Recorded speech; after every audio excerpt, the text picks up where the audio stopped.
আমাৰ তালিকা তৈয়াৰ হৈ আছে। মই দিনে ৰাতিয়ে কালি 2:50 তালিকা কৰিছোঁ। কালিলৈকে 49টা সমষ্টিৰ তালিকা কমপ্লিট হৈছে, 49টা সমষ্টিৰ। তাৰ কাক দিওঁ কাক নিদিওঁ অৱশ্যে ইলেকশ্যন সমিতিয়ে নিৰ্ধাৰণ কৰিব, কিন্তু কালিলৈকে কৈছিলে 49টা সমষ্টি। আজি মই 15টা সমষ্টিৰ কৰি আহিছোঁ, আগবেলা 15টা সমষ্টি। গতিকে 49 প্লাছ 15 কিমান হ'ল?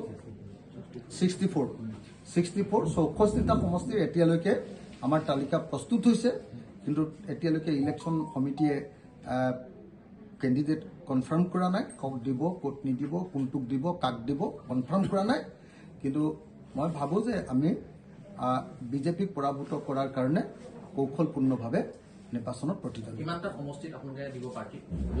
মই এতিয়া ক'ব নোৱাৰোঁ এইকাৰণে যে যোৱা সময়খিনিত আমি 15টা সমষ্টিত আটাইতকৈ বেছি কনচেনট্ৰেট কৰিছিলোঁ, আৰু সেইকাৰণে যোৱা সময়খিনিত যথেষ্ট পৰিমাণে আমি আপোনাৰ সাংগঠনিক কাম কাজ কমাই আনিছিলোঁ।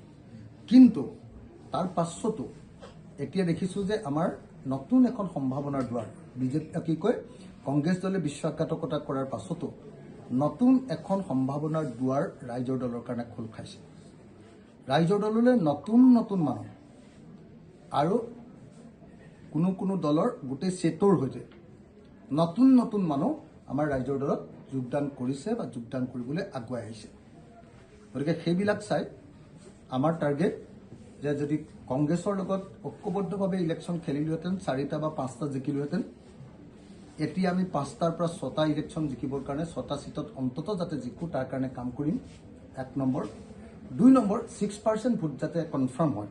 আপোনালোকে জানে আমি ৰেজিষ্টাৰ্ড পাৰ্টি, কিন্তু ৰিকগনাইজ পাৰ্টি হোৱা নাই। প্ৰথমবাৰৰ কাৰণে আমি নিৰ্বাচনত অংশগ্ৰহণ কৰিম। গতিকে প্ৰথমবাৰ নিৰ্বাচনতে যদি আমি 6% পাই যাওঁ, তেতিয়াহ'লে লগে লগে আমাৰ দলটো ৰিকগনাইজ পাৰ্টি, ভাৰতবৰ্ষৰ এটা ৰিকগনাইজ পাৰ্টি হৈ যাব। গতিকে এইবাৰ 6% ভোট পাবৰ কাৰণে যিখিনি কৰিব লাগে সেইখিনি আমি কৰিম। শিৱসাগৰত প্ৰস্তুতি তুংগত চলি আছে। শিৱসাগৰত আমি সকলোৱে মিলি প্ৰস্তুতি চলাই আছোঁ। মোৰ 100% বিশ্বাস যে শিৱসাগৰত আমি হৰুৱাব পাৰিম।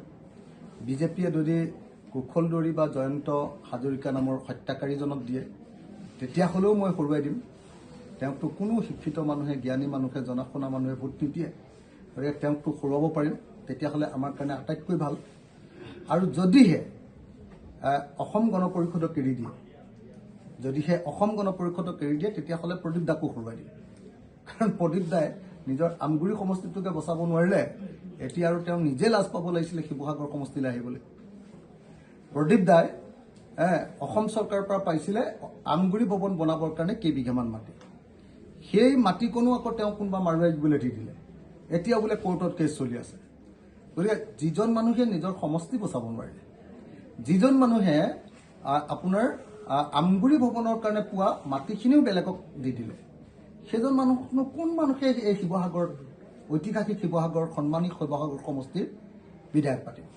আৰু যোৱা সময়খিনিত মই দেখিছিলোঁ যে প্ৰদীপ দাই অসম বিধানসভাত অকল 3টা কামেই কৰিছিলে। 3টা ভাষণেই মই শুনিছিলোঁ। 1 নম্বৰ ভাষণটো শুনিছিলোঁ বান্দৰৰ ওপৰত। বান্দৰে নাৰিকল খালে নে কিবা বুলি এটা ভাষণ দিছিলে তেওঁ। 2 নম্বৰ ভাষণটো 2 দিন একেটা বিষয়ৰ ওপৰত দিছিলে, সত্ৰৰ মাটি মুছলমানে দখল কৰিলে বুলি। তেওঁ একবাৰৰ কাৰণেও আমগুৰি আৰু শিৱসাগৰ সমষ্টিৰ সমস্যাৰ কথা উত্থাপন কৰা নাছিল। তেওঁ একবাৰৰ কাৰণেও অসমৰ জাতীয় প্ৰশ্ন অসম বিধানসভাত যোৱা 5 বছৰৰ পৰা উত্থাপন কৰা দেখা নাছিল। বৰং মই তেওঁক দেখিছিলোঁ যে এচিৰ হাৱা খাই তেওঁ টোপনিৰ আমেজ লৈ অসম বিধানসভাত অলসভাৱে বহি আছিল। সেইকাৰণে মই নাভাবোঁ যিজন মানুহে 20 বছৰ আমগুৰি সমষ্টিৰ MLA হ'ল, 20 বছৰ MLA কেতিয়াবা মন্ত্ৰীও হ'ল, আকৌ বিজেপি চৰকাৰৰ লগত AGPয়ে একেলগতে চৰকাৰো কৰিলে, তাৰ পাছতো এটা প্ৰজেক্টটো আমগুৰিৰ কাৰণে আনিব নোৱাৰিলে। আচলতে সঁচা কথা ক'বলৈ গ'লে আমাৰ প্ৰদীপ হাজৰিকা দাদাৰ যিটো এচিভমেণ্ট বুলি কয়, এই এচিভমেণ্টটো হ'ল বিগ জিৰ'। এনেকুৱা কি কয়, ডাঙৰ শূন্যটো কি বুলি কয়? Big zero'. ইমান ডাঙৰ বিগ জিৰ' এটা, একো নাই, মহাশূন্য। প্ৰদীপ হাজৰিকাৰ এচিভমেণ্ট যোৱা 20 বছৰত বিগ জিৰ'। তেওঁ আমগুৰি সমষ্টিৰ কাৰণে একো নকৰিলে, আমগুৰি সমষ্টিটোক ক্ষতি কৰিলে। গতিকে প্ৰদীপ হাজৰিকাক আমগুৰি মানুহে ভোট নিদিয়ে। আমাৰ শিৱসাগৰৰ নিচিনা আমাৰ পুৰণি যিখিনি মানুহ আছিলে তেওঁলোকে ক'ত ভোট দিব আৰু তেওঁ নিজৰ পুৰণি সমষ্টিটোৰ মানুহে ভোট নিদিয়ে সেইকাৰণে মই ভাবোঁ যে অসমৰ আটাইতকৈ ডাঙৰ হত্যাকাৰী জয়ন্ত হাজৰিকা বা কুশল দুৱৰীক যদি বিজেপিয়ে উঠায় তেতিয়াহ'লে তেওঁকো শিৱসাগৰৰ ৰাইজে পৰাজিত কৰাব আৰু অসমন্য বিধায়ক হিচাপে পৰিচিত প্ৰদীপ হাজৰিকা ডাঙৰীয়াকো নিশ্চয় শিৱসাগৰৰ মানুহে পৰাজিত কৰিব শিৱসাগৰৰ মানুহ বিবেকবান শিৱসাগৰৰ মানুহৰ কনচায়েন্স খুব ক্লিয়াৰ শিৱসাগৰৰ মানুহবিলাকে সদায় আত্মমৰ্যাদাৰে জীয়াই থাকিব খোজে গতিকে নিশ্চিতভাৱে মই ভাবোঁ যে বিৰোধী দলৰ আটাইতকৈ সক্ৰিয় সৰব বিধায়ক হিচাপে নিশ্চয় মোক এবাৰ জয়ী কৰাব থেংক ইউ